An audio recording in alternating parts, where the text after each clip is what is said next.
आपने बहुत लंबी छलांग लगा दी, वो भी। चलिए, आपकी यदि सभी की अनुमति हो तो इस प्रेस वार्ता को, इस बाइट को शुरू कर सकते हैं। ठीक है मित्रों, सबसे पहले सभी का धन्यवाद यहां पर आने के लिए इतने शॉर्ट नोटिस पर। कल एक बड़ी ही विचित्र स्थिति देखने मिली। एक ऐसा व्यक्ति जिसकी पार्टी यूनाइटेड नहीं है, राजस्थान से लेकर महाराष्ट्र तक, कर्नाटका से लेकर छत्तीसगढ़ तक, जिसकी पार्टी की स्थिति टूटी फूटी है, टुकड़े टुकड़े है, वो और एक और ऐसे व्यक्ति जो खुद तो वैसे हमेशा नंबर 1 अपने प्रदेश में रहना चाहते हैं, पर उनकी खुद की घटती हुई प्रासंगिकता, पॉलिटिकल रेलेवेंस इस प्रकार से है कि आज वो नंबर 3 की पोजीशन में आ चुके हैं। ये दोनों व्यक्ति मिलकर राष्ट्रीय स्तर पर एकता की और अपने लिए प्रासंगिकता की बात कर रहे थे। ये बड़ी विचित्र स्थिति थी। पार्टी टूट रही है, टूटी फूटी हो रही है, टुकड़े टुकड़े हो रहे हैं। गहलोत बनाम पायलट हो रहा है, कहीं बाघेल बनाम देव सिंह हो रहा है, कहीं थोरात बनाम पटोले हो रहा है, पर बात यूनिटी की हो रही है। और ऐसी स्थिति में जो ये दिन में तस्वीर दिखाई दे रही थी, शाम में तो और भी अनोखी स्थिति दिखाई दी। शाम आते आते भारतीय राजनीति का, जिसे मैं कहता हूं एकमात्र व्यक्ति जिसको नटवरलाल या भारतीय राजनीति का पिनोकियो कहा जा सकता है, the Pinocchio of Indian politics, या नटवरलाल भारतीय राजनीति का, वो भी इस विचित्र स्थिति में अपने आप को शामिल कर देता है। और यदि मैं कहूं कि भारतीय राजनीति में सियासी धर्मांतरण का, पॉलिटिकल कन्वर्जन का, यदि कोई जीता जागता कोई एक सबसे प्रमुख उदाहरण है, तो वो भारतीय राजनीति का ये पिनोकियो अर्थात नटवरलाल, अर्थात श्री अरविंद केजरीवाल है। कितनी विचित्र स्थिति है कि जिन लोगों की शुरुआत अन्ना हजारे के अनुयायी बनकर हुई इंडिया अगेंस्ट करप्शन के नाम पर, इंडिया अगेंस्ट करप्शन के नाम पर इन्होंने शुरुआत की अपनी पारी। अन्ना हजारे इनके गुरु होते थे उस समय पर। आज अन्ना हजारे को इस प्रकार से डंप कर दिया है और इंडिया अगेंस्ट करप्शन आज बन चुका है JFC, from IAC to JFC, India against corruption to now justification for corruption.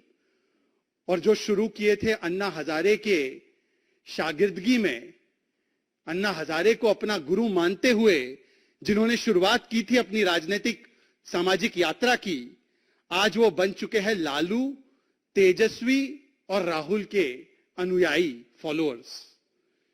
ये पॉलिटिकल कन्वर्जन का इतना बड़ा उदाहरण और कहीं पर देखने नहीं मिलेगा। और इसीलिए मैं कहता हूं कि जो पर्सनैलिटी कंसर्न्ड है, जिन्होंने ये सियासी यूटर्न किया है, और ऐसा यूटर्न किया है कि आसपास जो खड़े वैसे तो यूटर्न के विशेषज्ञ हैं ही कुछ लोग, उनको भी शर्मिंदा कर दे, ऐसा यूटर्न किया। भारतीय राजनीति के पॉलिटिकल पिनोकियो के इस यूटर्न की कहानी बताना जरूरी है। क्योंकि क्या है कि जो लोग बच्चों की कसमें खाते हैं, उनकी याददाश्त थोड़ी सी कमजोर होती है, तो उनकी याददाश्त थोड़ा तरोताजा करने के लिए यह अवसर मिला है। क्या कहते थे पॉलिटिकल नटवरलाल अर्थात पॉलिटिकल पिनोकियो अरविंद केजरीवाल लालू प्रसाद यादव और उनके परिवार के बारे में? उनकी कुछ झलकियां लेकर आया हूं मैं। I quote, 23rd of November 2015, Shri Arvind Kejriwal says, हम मतलब आप लालू प्रसाद यादव के रिकॉर्ड ऑफ करप्शन के खिलाफ है। फिर आगे भी बोलते हैं, we are against the dynasty politics, his both sons are ministers. Arvind ji, इस स्थिति में क्या बदलाव हुआ है?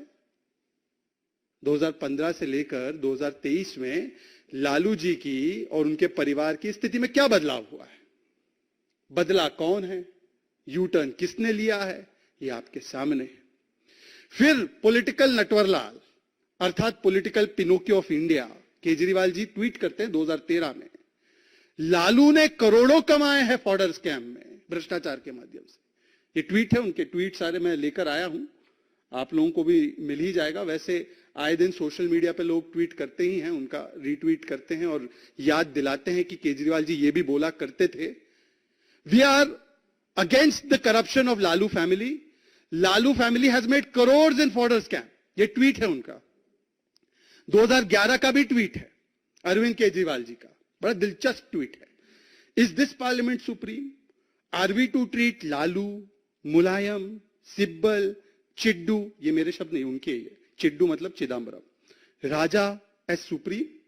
Will they allow a strong anti corruption law? भाई इनकी शुरुआत तो इसी प्रकार से हुई थी ना कि हम एंटी करप्शन के नाम पर आए हैं, हम भ्रष्टाचार के खिलाफ लड़ने वाले हैं। उस समय पर इन्होंने ट्वीट किया था, ये 2011 का ट्वीट, 2013 का ट्वीट, 2015 का वक्तव्य, जिसमें कि बिना कोई इफ एंड बट, बिना कोई डाउट, और उस समय तो कन्विक्शंस भी नहीं हुई थी लालू जी की। 2011 में लालू जी की मुझे जहां तक याद है कन्विक्शन भी नहीं हुई थी, उसी समय पर इन्होंने करप्ट घोषित कर दिया था। आज क्या स्थिति में बदलाव हुआ है, जब लालू जी एक नहीं अनेकों बार कन्विक्ट हुए हैं, अनेकों केस उनके परिवार पे चल रहे हैं, कहीं पर भी राहत नहीं मिल रही है, तो ऐसी क्या स्थितियां में बदलाव हुई है उनके भ्रष्टाचार को लेकर कि आज पॉलिटिकल पिनोकियो अरविंद केजरीवाल ने इनको गले लगा लिया है, इनके गले से गले मिल रहे हैं।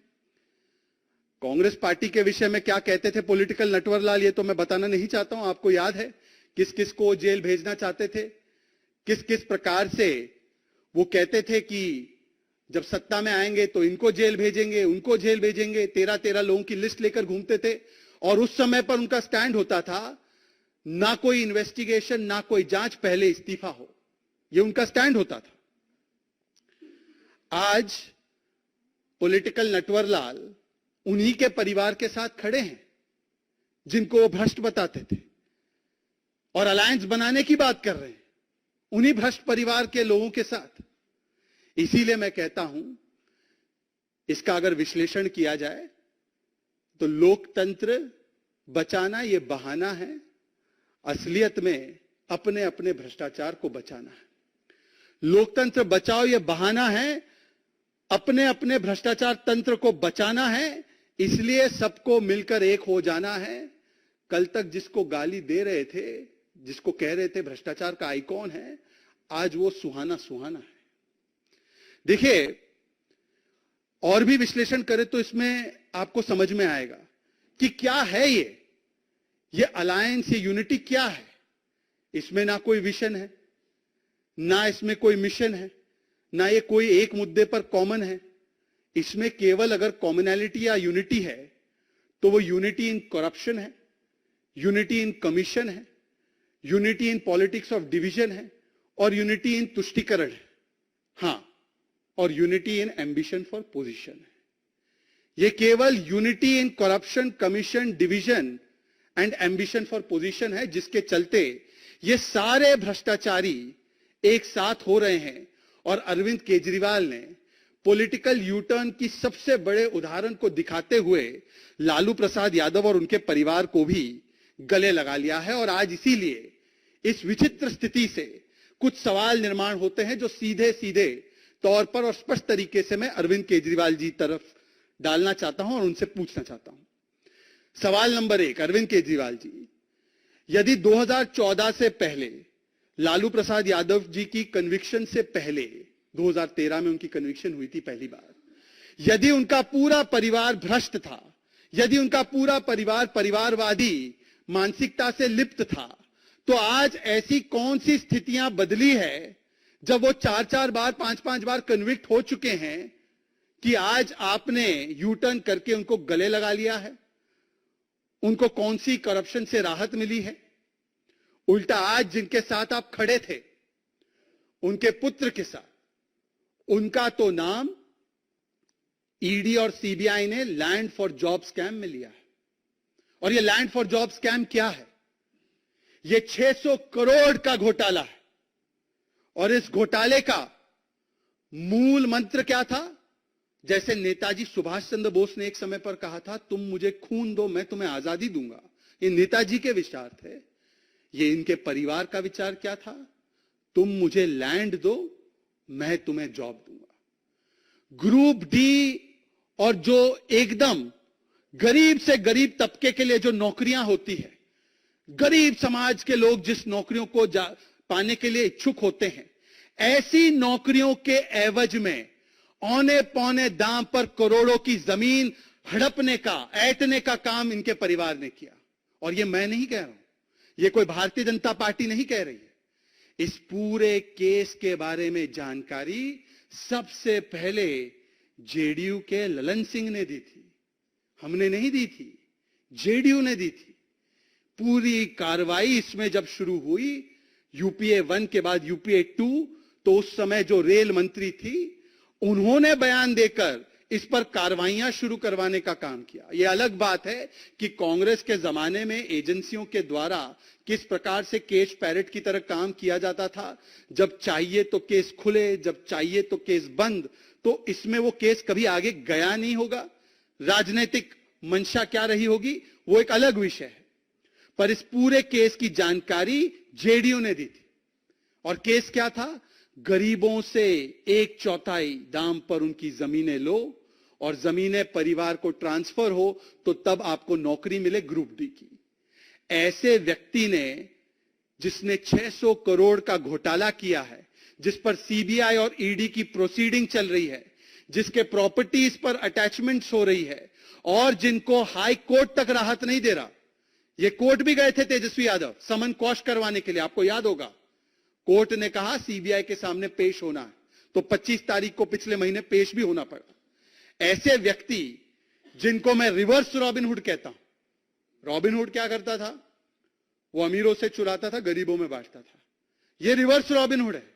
ये गरीबों से चुराते हैं, अपनी जेबें भरते हैं। ये रिवर्स रॉबिनहुड के साथ खड़े हो रहे हैं, पॉलिटिकल पिनोकियो। बताइए। और ये अपने आप को कट्टर ईमानदारी का डिग्री देते हैं, हम कट्टर ईमानदार है जी। यह सियासी धर्मांतरण, पॉलिटिकल कन्वर्जन का ऐसा उदाहरण भारतीय राजनीति में आज तक हमने नहीं देखा होगा 75 वर्षों में। और यह भारतीय जनता पार्टी नहीं कह रही है। तेजस्वी यादव पर जो प्रोसीडिंग्स हो रहे हैं, उनके परिवार पर जो प्रोसीडिंग्स हो रहे हैं, कोर्ट ने कहा है, मैं आपको एक वाक्य पढ़कर सुनाना चाहता हूं कोर्ट ने क्या कहा है। चार्जशीट पर कॉग्निजेंस लेते हुए लैंड फॉर जॉब स्कैम में कोर्ट कहती है, a perusal of the charge sheet and the documents and material on record prima facie shows commission of offences under section 120b, 420, 467, 468, 471 of IPC and sections 8, 9, 11, 12, 13 of prevention of corruption. Cognizance is taken. ये court का कहना है। Court ने जिसको प्रथम दृष्टया भ्रष्टाचार में फिर से लिप्त पाया है, कोर्ट ने जिसके परिवार को कन्विक्ट किया है, जिसका नाम एक और स्कैम आईआरसीटीसी स्कैम में है और जिसकी शुरुआत जो भी हुई है वो जेडीयू के माध्यम से हुई है, उसके साथ खड़े होकर करप्शन के खिलाफ लड़ने की बड़ी बड़ी बातें करते हैं पॉलिटिकल नटवरलाल, पॉलिटिकल पिनोकियो। ये क्या है?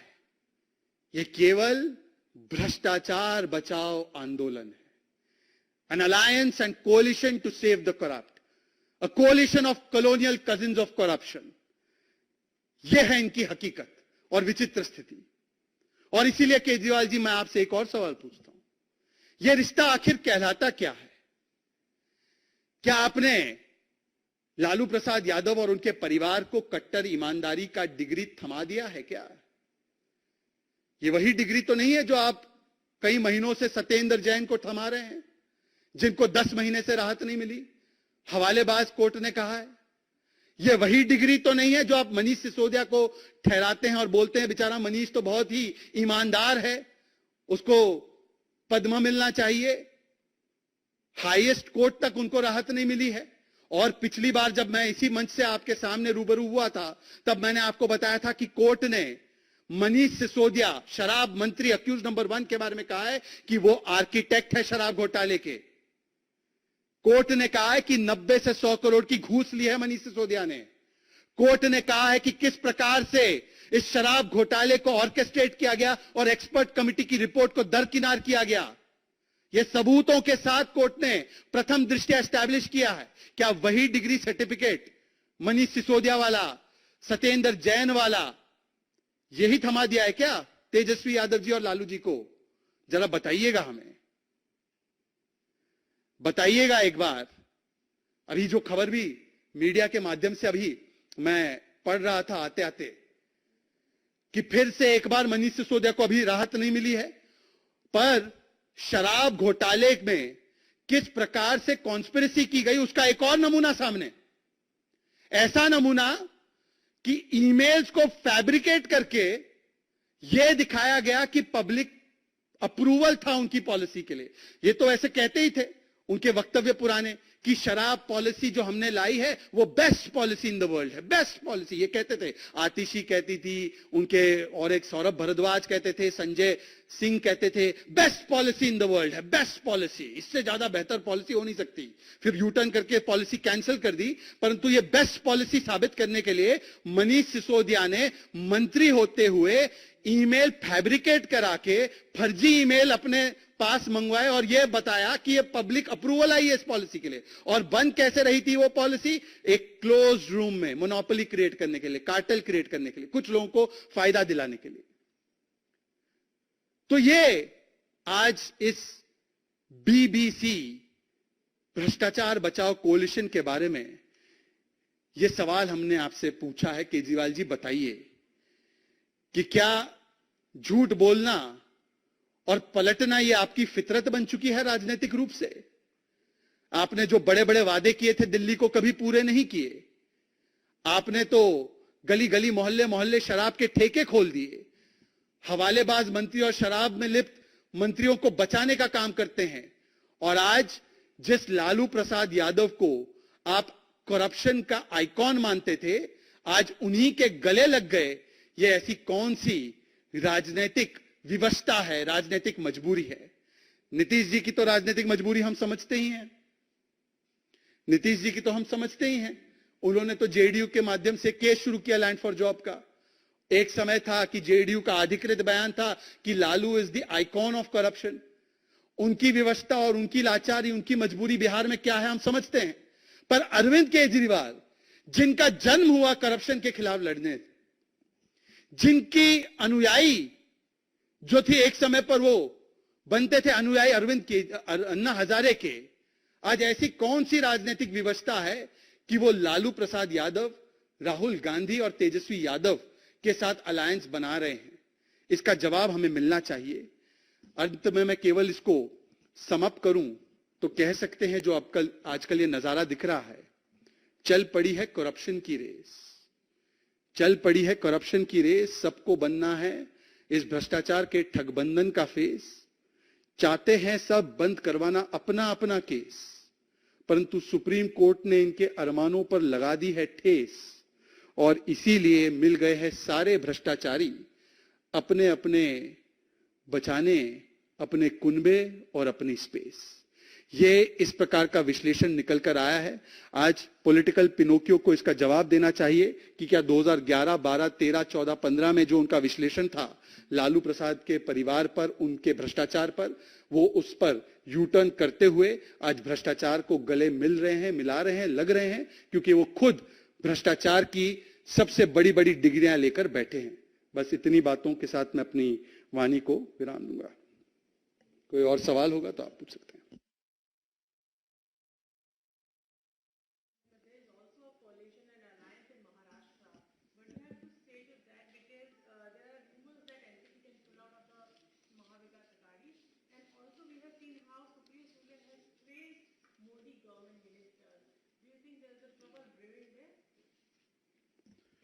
मैं क्योंकि स्वयं महाराष्ट्र से आता हूं, जब इन्होंने इस अलायंस को एमवीए महाविकास आघाड़ी कहा था तो हमने कहा था ये महाविकास आघाड़ी नहीं, ये महाविचित्र आघाड़ी, ये महाविडंबना आघाड़ी और ये महाविनाश आघाड़ी है। क्योंकि ये कोलिशन ऑफ कन्विक्शन नहीं है। कन्विक्शन वाला इनके पास एक भी मुद्दा कॉमन नहीं है। क्या सावरकर जी के मुद्दे पर ये एक साथ है? नहीं है। क्या हिंदुत्व के मुद्दे पर ये लोग एक साथ है? नहीं है। क्या देश के जो प्रमुख मुद्दे हैं क्या उस पर लेकर ये लोग एक साथ है? नहीं है। ये collision of convenience, collision of corruption and collision of contradictions है। और इसीलिए ये कॉन्ट्रडिक्शन बार बार अनेकों रूप स्वरूप में सामने आता है। अभी अभी मैंने एक ट्वीट भी डाला है कि अजीत पवार जी नाना पटोले को चेतावनीपूर्ण तरीके से एक तरीके से कह रहे हैं कि जो गठबंधन के विषय है कृपया मीडिया में आप बार बार जाकर इतनी उत्तेजना से बाहर कर देते हो, आप आकर मीटिंग में डिस्कस कीजिए। तो नाना पटोले उनको घूमकर कहते हैं कि देखिए हम जो कह रहे हैं सही कह रहे हैं। सावरकर जी के विषय पर उद्धव जी और पवार जी आईना दिखाते हैं राहुल को, और राहुल जी जब जाते हैं अपनी पूर्व कॉन्स्टिट्यूएंसी में तो बड़े बड़े पोस्टर अपनी फोटो के साथ लगाते हैं कि मैं सावरकर नहीं हूं, मैं सॉरी वीर नहीं हूं, मैं सॉरी नहीं बोलूंगा। तो मैं तो कह रहा हूं कि यह महाविचित्र अघाड़ी है, और जो भी चीज जिसका जन्म ही कॉन्ट्रडिक्शन में होता है, जिसका जन्म ही कन्वीनियंस से होता है और कन्विक्शन से नहीं होता, वो destined for collapse and destined for complete मैं कह सकता हूं कंफ्यूजन हमेशा रहती है। ये कोलैप्स और कंफ्यूजन इसीलिए निर्माण हुई है क्योंकि कन्विक्शन भी नहीं है, केवल कन्वीनियंस के नाम पर ये लोग एक साथ हुए हैं।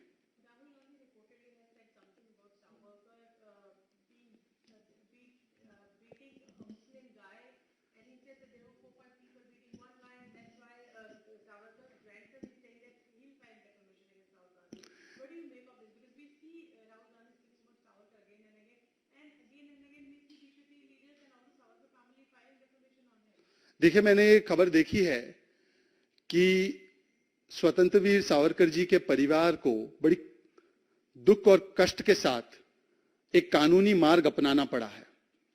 एक तरफ तो आप देख सकते हैं कि एकनाथ शिंदे जी और देवेंद्र फडणवीस जी की सरकार ने वीर सावरकर जी के सम्मान में और उनके योगदान को एक प्रकार से राष्ट्रीय पटल पर और भी उसको अलंकृत करने के लिए 28 मई को उनके जयंती के दिवस को स्वतंत्र वीर गौरव दिन के रूप में मनाने का निर्णय लिया है। परंतु दूसरी ओर देखिए, राहुल गांधी का अल्प ज्ञान और अपरिपक्व और तर्कहीन बयान सुनिए।